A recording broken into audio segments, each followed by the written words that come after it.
I'm now a full-time farmer. So I bought the land 17 years ago. At that time, I didn't plan to farm. We just bought land because it was available. I did nothing for 10 years. And at that time, my dream was to build a really nice country home like all executives do. And then, so I took a friend of mine, Agase Kalala Jr. So he asked me, when you build this house here, put a country home, this is a cost center in your life. I said, yes. So how are you going to fund it? You need to start with an economic activity on the land. The fact that you are dependent only on your labor is very dangerous. Very, very, it's actually reckless, because then the day either your skills become obsolete or the day you're unable to provide that labor, you're stuck. I started 2015, cleared the land, did my thing, finished.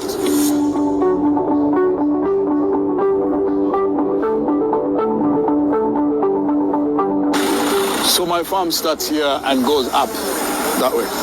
It's about 90 acres. 75% of farming is about water. If you have no water and you're only dependent on rain, find a way to preserve water. Please look for a water source, and preferably let it not be national water. The reason is very simple. National water has chemicals and they will affect the plants. My first line of bananas is this one, and then this is the coffee. You must be able to sit in your banana plantation and eat food. So this is my office. So why should your office be dirty? Farming, we make a mistake of thinking, Uganda is fertile, so just put in and it will grow and you make money. No.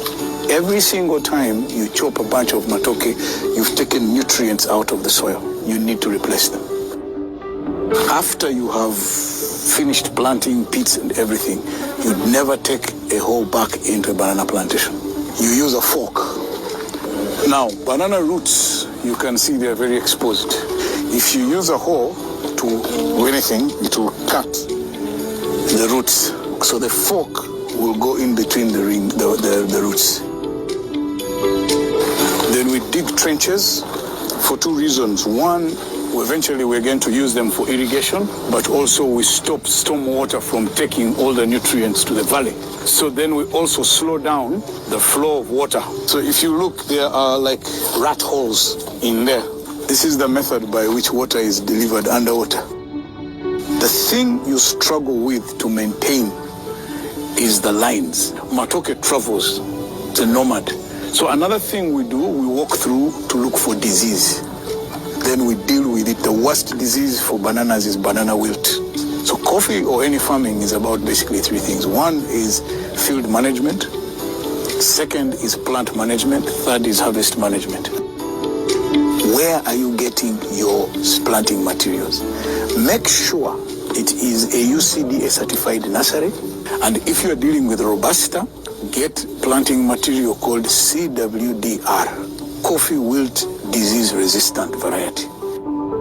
There is a very small beetle, a black coffee twig borer. So it enters, it bores a hole into the stem, goes in to the stem and kills it, and you end up with dead beans. The larger the bean, the more money you'll make.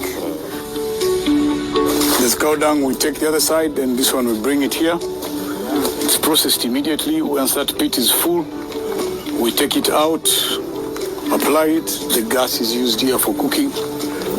Then we also collect urine, which we then apply as a pesticide on the matoke. Have you harvested too many greens, or are they all reds? Then we put them in water and we float them. Then when we remove the floaters, the ones that float, those are defective beans, we dry them separately from the good ones. When we harvest the beans, we should put them in a drum like that. They float. The defective beans float, we remove them. Put them in a different container. The ones that don't float, We go and dry them separately from the floaters. After doing that, we can avoid chivoko by taking them through this machine. That machine does what we call pulping. So we have the capacity to process 1.5 tons per hour. So when we get this is now called parchment. So we dry it as it is. After it's dried, and it's dried in controlled conditions, then we can also hull it and get green beans. Then we decided to build this as a warehouse. So the warehouse will now be there.